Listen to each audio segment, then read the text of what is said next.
দিদির ঘাড়ে চেপে তো আপনি সব জায়গায় ঢুকে পড়েছেন। তারা তো মমতা ব্যানার্জির ভাই না, তারা কি করে ঢুকেছে?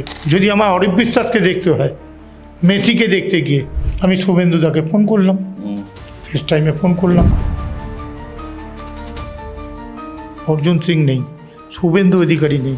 যদি থাকতো দিদির আজকে এই অবস্থা হতো না, আপনি কি মনে করেন মমতা বন্দ্যোপাধ্যায়ের ভাই না হলে আপনি এই সমস্ত জায়গায় ঢুকতে পারতেন? এই অরূপ বিশ্বাসের তো বড় ভাই, ওরাই ফোটা রাখির আসল লোক। টিএমসির এই পতনের জন্য অভিষেক বন্দ্যোপাধ্যায়, অরূপ বিশ্বাস, সুজিত বোস। নমস্কার।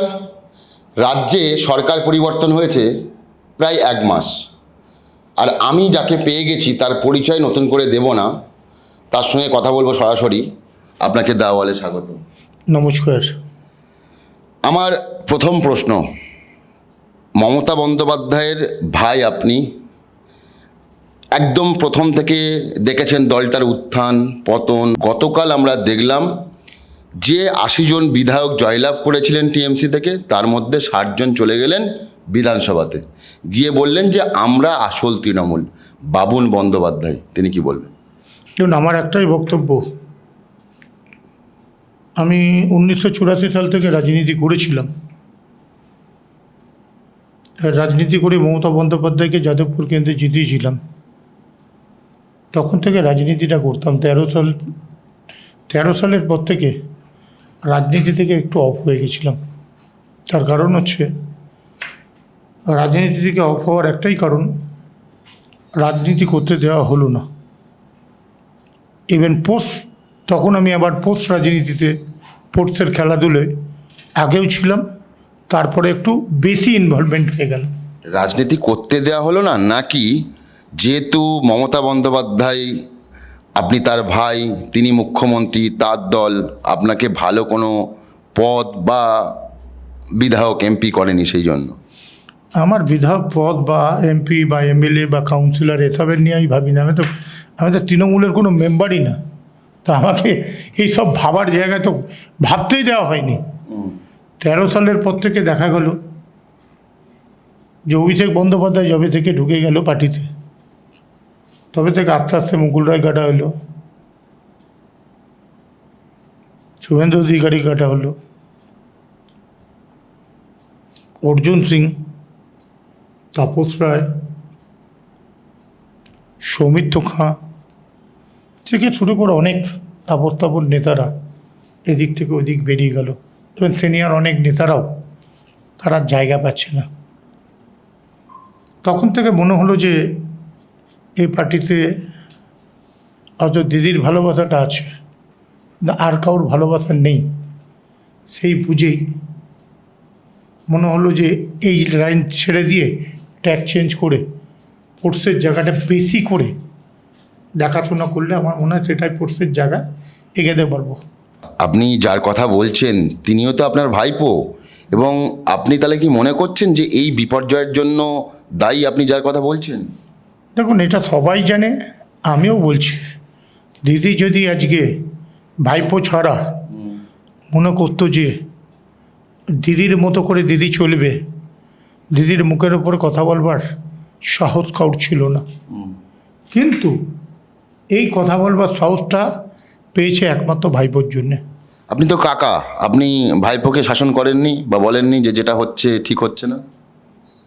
ছোটোবেলায় কোলে পিঠে মানুষ করেছি, বড় করেছি, অনেক ওর সাথে থেকে ওকে ক্রিকেট, ফুটবল অনেক কিছু দেখিয়েছি, কিন্তু বড় হওয়ার পরে ও চিনতে পারলো না কাকাকে। এটা কাকার দুঃখ। কিন্তু বাবুনদা, একটা বিষয় অনেকেই বলে, ময়দান থেকে রুবির মোড়, দিদির ঘাড়ে চেপে তো আপনি সব জায়গায় ঢুকে পড়েছেন, কেন? টোটাল কথাটা মিথ্যে। আজ পর্যন্ত, আপনিও মিডিয়ার সঙ্গে যুক্ত এতদিন ধরে, আজ পর্যন্ত দিদির নাম ভাঙিয়ে কোনো ময়দানে ঢুকেছি এরম কোনো জায়গা আপনারা দেখেছেন? বা রাজনীতিতে ঢুকেছি দিদির নাম করে কোনো দিনও দেখেছেন? না, আপনি কি মনে করেন মমতা বন্দ্যোপাধ্যায়ের ভাই না হলে আপনি এই সমস্ত জায়গায় ঢুকতে পারতেন? 100% ঢুকতে পারতাম। আমি ছাড়া তো, মমতা ব্যানার্জির ভাই ছাড়া অনেকে অনেক পোর্সের সঙ্গে যুক্ত আছে, তারা কি করে ঢুকেছে? তারা তো মমতা ব্যানার্জির ভাই না, তারা কি করে ঢুকেছে? তারা যেরকম করে ঢুকেছে আমিও সেরকম করে ঢুকেছি। আর এর জন্যে কোনোদিনও পার্টির প্রয়োজন পড়েনি। মোহনবাগান ক্লাব আমি 78 থেকে মাঠে রামপারে খেলা দেখতাম। এবার একবারের আমি এক্সিকিউটিভ কমিটির মেম্বার, 3 বারের গ্রাউন্ড সেক্রেটারি, 3 বারের ফুটবল সেক্রেটারি। এটা কি মমতা ব্যানার্জির ভাইয়ের নাম তকমা লাগিয়ে করেছি নাকি? বরং ওখানে আমার মমতা ব্যানার্জির ভাই তকমা লাগিয়ে অনেকে সুযোগ নিয়েছে, কিন্তু আমি সুযোগ নিতে পারিনি। যারা সুযোগ নিয়েছে আপনারা সকলেই জানেন। কিন্তু আপনি বলছেন, কিন্তু এখন এমন একটা হয়ে গেছে, বাবুল বন্দ্যোপাধ্যায় থেকে শুরু করে কার্তিক বন্দ্যোপাধ্যায় সবাইকে এখন বলা হচ্ছে যে সুবিধাবাদী এবং তোলাবাজ, কেউ কেউ চোরও বলছেন। এইটাকে দেখুন, একটা কথা বলি, আমার কথা আমায় বলবেন, কারোর কথা আমায় বলবেন না। যদি মনে হয় আমার কথা আমায় বলবেন, আমি আর কথার উত্তর দেবো। কারোর কথা আমায় বলবেন না। আমি বাবুল ব্যানার্জি নিষ্ঠার সঙ্গে বলতে পারি, যতগুলো স্পোর্টসের সঙ্গে আমি ঘুরে খেলেছি, একটা স্পোর্টসেও কেউ বলতে পারবে না কোনো জায়গা থেকে কোনো ত্রুটি রেখেছি। যেখানেই স্পোর্টসগুলো করেছি, আপনি যান শুভেন রায়ের কাছে। শুভেন রা হচ্ছে প্রেস ক্লাবের প্রেসিডেন্ট ছিলেন। উনি আমাদের পাড়ায় বিগত বছরে 35 বছর 37 বছর ধরে আমাদের পাড়ায় থাকতেন। আমরা ক্লাব করতাম, আমরা রাজনীতি করতাম না। রাজনীতি মমতা ব্যানার্জির সঙ্গে আমি করেছি, কিন্তু শুভেন রায় রাজনীতি করেনি, পোস্ট ময়দানটা করেছে। ইভেন পোস্ট জার্নালিস্ট ক্লাবের উনি প্রেসিডেন্ট ছিলেন। আপনি ওনার মুখ থেকে শুনে নেবেন যে আমি কথাটা ঠিক বলছি না ভুল বলছি। আজকে এই যে 58 জন বা 60 জন বিধায়ক যারা বিধানসভায় গেলেন, আমরা তাদেরকে বলছি বিদ্রোহী বিধায়ক, কেউ অন্যরকম তকমা দিচ্ছেন, কিন্তু আপনিও তো বিদ্রোহী হয়েছিলেন হাওড়ায় টিকিট পাওয়ার জন্য। এটা কি ঠিক নয়? দেখুন, এটা তো টোটালি ভুল। ফার্স্ট আমি যখন দিল্লিতে গেছিলাম, একজনের গ্যাঙ্গিং হয়েছিল পায়ে, তাকে দেখতে গেছিলাম অল ইন্ডিয়া মেডিকেল ইনস্টিটিউটে। কিন্তু বাড়ির কিছু মানুষ এটা ছড়িয়ে দিয়েছিল আমার মেয়েকে, আমার বউকে। সময়ের পর সময় ফোন আসছে যে তুমি বিজেপি করছো, তুমি বিজেপি করছো। এখন আমি যদি বিজেপি করতে যাই, তোমাকে মেয়ে বড় হয়েছে, মেয়েকে না জানিয়ে আমি চলে যাব। কিন্তু আমি তাকে বোঝাতে পারিনি ফোনে। বাড়ির এত প্রেসার, বাড়ির এত প্রেসার, প্রেসারের পর প্রেসার। আমি দেখলাম এরম প্রেসার হতে হতে তো 1 সেকেন্ড অন্তর অন্তর ফোন, 1 সেকেন্ড অন্তর অন্তর ফোন, আমাদের মাথা খারাপ হয়ে গেল। আমি লাস্ট দেখলাম যে কিছু না করেও যদি দোষী হই, তার চেয়ে একটু দোষ করে দেখি। এই দোষটা কী করলাম? কি করলেন? দোষটা করলাম। তারপরের দিন আমি শুভেন্দুদাকে ফোন করলাম, ফেস টাইমে ফোন করলাম, তার সঙ্গে কথা বললাম। যে কথা বলে বললাম যে দাদা, আপনার যদি একটু টাইম হয় আপনি বলবেন, তাহলে আমি আপনার সঙ্গে এই ব্যাপারে কোন সালে বলছেন এটা? 24 সালে। 24 সালে। তখন আমার দাদা আমাকে অনেক সুবিধা দিয়েছে, কিন্তু দাদার সেই সুবিধার জায়গাটা আমি হয়তো রাখতে পারিনি। আমি সেই দিন দাদার সুবিধার জায়গাটা রাখতে পারলে আমার আর এই চেয়ারা থাকতো না, আমি হয়তো বেঁচে এই কথা বলতে পারতাম না। সে ঠিক আছে, কিন্তু মমতা বন্দ্যোপাধ্যায়ের থেকে আপনি চাননি যে হাওড়ে আপনাকে প্রার্থী করুক? মমতা বন্দ্যোপাধ্যায় যদি চাইতো, তাহলে তো কারোর কথা মান্যতা দেওয়া হতো না। মমতা বন্দ্যোপাধ্যায় চাইলে তো সেটাই হবে। না, আপনি চাননি মমতা বন্দ্যোপাধ্যায়? আমি মমতা বন্দ্যোপাধ্যায়ের কাছে চাওয়ার সময় তো ওটা ভাবিনি। আমি চেয়েছিলাম প্রসূন ব্যানার্জির বাদে অন্য কেউ ক্যান্ডিডেট হোক, আমি ক্যান্ডিডেটও চাইনি। কিন্তু এই অভিষেক বন্দ্যোপাধ্যায় সাউথ 24-এ সোনারপুরে যাচ্ছেন, তাকে ডিম ছোড়া হচ্ছে, ইট ছোড়া হচ্ছে, এইটা দেখে আপনার কি উপলব্ধি হলো বা কি বলবেন?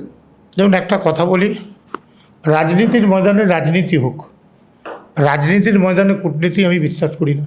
রাজনীতির ময়দানে রাজনীতিটা হওয়া ভালো। আজকে মেসির কাছে গিয়ে যদি আমার অরিপ বিশ্বাসকে দেখতে হয়, মেসিকে দেখতে গিয়ে সেটা দেখতে খারাপ লাগে। অভিষেক বন্দ্যোপাধ্যায়কে ডিরেক্ট অনেকে চোর বলছেন, তোলাবাজ বলছেন, দলটাকে ভাঙিয়েছে বলছেন, আপনি কি একমত? দেখুন, আমি একটা কথা বলি, যে কোনো জিনিসের প্রুফ থাকাটা ভালো। প্রুফ হলে সেই জিনিসটা কার্যকরী হয়। প্রুফ ছাড়া মুখে অনেকে অনেক কিছু বলে, সেই ব্যাপারে আমি এইসব ব্যাপারে আমি কোনো রকম ভুল কোশ্চেনের অ্যান্সার দিতে চাই না। আমার শেষের দিকে একদম, টিএমসির এই পতনের জন্য আমি যদি 1, 2, 3 তিনটে কারণ বাবুল বন্দ্যোপাধ্যায়তে জানতে চাই, তিনটে কারণ কি বলবেন? একটা কারণ হচ্ছে অভিষেক বন্দ্যোপাধ্যায়, একটা কারণ হচ্ছে অরূপ বিশ্বাস, একটা কারণ হচ্ছে সুজিত বোস।